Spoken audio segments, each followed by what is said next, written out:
ಒಂದೆಡೆ ತಮಿಳುನಾಡಿಗೆ ಕಾವೇರಿ ನದಿ ನೀರು ಹಂಚಿಕೆಯ ಹೋರಾಟ, ಮತ್ತೊಂದು ಕಡೆ ಕೊಪ್ಪಳದಲ್ಲಿ ತುಂಗಭದ್ರಾ ನೀರಿಗಾಗಿ ಪ್ರತಿಭಟನೆ.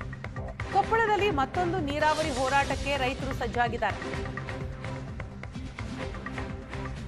ತುಂಗಭದ್ರಾ ಜಲಾಶಯದ ನೀರನ್ನ ಬಿಡಲು ಆಗ್ರಹಿಸಿ ಪ್ರತಿಭಟನೆ ಮಾಡ್ತಾ ಇದ್ದಾರೆ.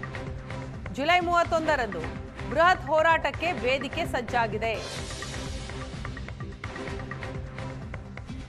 ಜುಲೈ 31 ಅಂತಂದ್ರೆ ಇವತ್ತು ಬೃಹತ್ ಹೋರಾಟಕ್ಕೆ ಸಿದ್ಧತೆಗಳಾಗಿದೆ.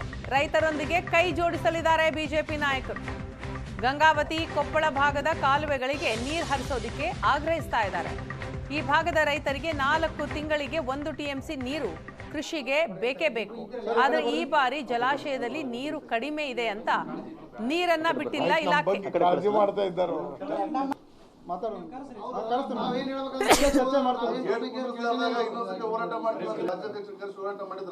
ರಾಜ್ಯಾಧ್ಯಕ್ಷರು ಬಂದೋದ್ರು. ನಾವು ಮನವಿ ಪತ್ರವನ್ನು ಕೊಟ್ಟಿದ್ವಿ ಮತ್ತು ಅಲ್ಲಿರ್ತಕ್ಕಂಥ ರೀಜನಲ್ ಕಮಿಷನರ್ ಅವರಿಗೆ ಮಾತಾಡಿ ಈಗೇನು ಉಪಕಾಲುವೆ ಇದೆ 11A ಉಪಕಾಲುವೆ ವಿಜಯನಗರ ಕಾಲುವೆಗೆ ಅವರ ಪಾಲಿಗೆ ಬರ್ತಿರ್ತಕ್ಕಂಥ ನೀರನ್ನು ಕೊಡಬೇಕು ಅಂಥೇಳಿ ನಾವು ಮನವಿ ಪತ್ರವನ್ನು ಅವತ್ತು ಕೊಟ್ಟಿದ್ವಿ. ಕೊಟ್ಟಂಥ ಸಮಯದಲ್ಲಿ ಅಲ್ಲಿರ್ತಕ್ಕಂಥ ಚೀಫ್ ಇಂಜಿನಿಯರ್ ಅವರು ಒಂದು 3-4 ದಿನ ಕಾಲಾವಕಾಶವನ್ನು ಕೇಳಿದರು ಮತ್ತು ನಾವು ದೂರವಾಣಿ ಮುಖಾಂತರ ರೀಜನಲ್ ಕಮಿಷನರ್ ಅವರಿಗೆ RC ಅವರಿಗೆ ಮಾತಾಡಿದಾಗ ಅವ್ರು ಹೇಳಿದರು, ನೀವು DC ಅವರ ಹತ್ರ ಒಂದು ಮನವಿ ಪತ್ರವನ್ನು ಕೊಡಿ, DC ಅವರ ಆದೇಶ ಮಾಡಿದರೆ ನೀರು ಕೊಡ್ತಕ್ಕಂಥ ನೀರಿದ್ದಾಗ ಬಿಡ್ಬೇಕನ್ನುವಂಥದ್ದು ಇನ್ನೂ ನಮ್ಮ ಅಧಿಕಾರಿಗಳಿಗೆ ಯಾಕೆ ಬರ್ತಾ ಇಲ್ಲ ಅನ್ನೋದು ಒಂದು ದೊಡ್ಡ ಸಮಸ್ಯೆ. ಮತ್ತು ರೈತರ ಜೀವನದ ಜೊತೆ ಚೆಲ್ಲಾಟ ಆಡ್ತಾ ಇದ್ದಾರೆ.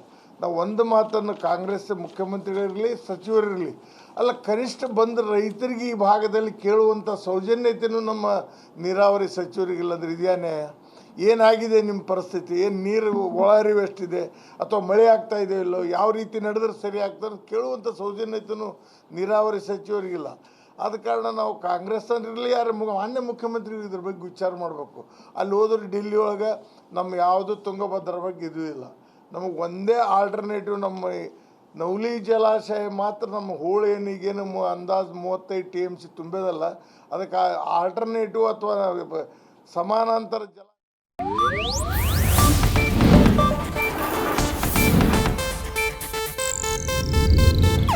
ಇದು ಏಷ್ಯಾನೆಟ್ ನ್ಯೂಸ್ ನೆಟ್ವರ್ಕ್ ಪ್ರಸ್ತುತಿ.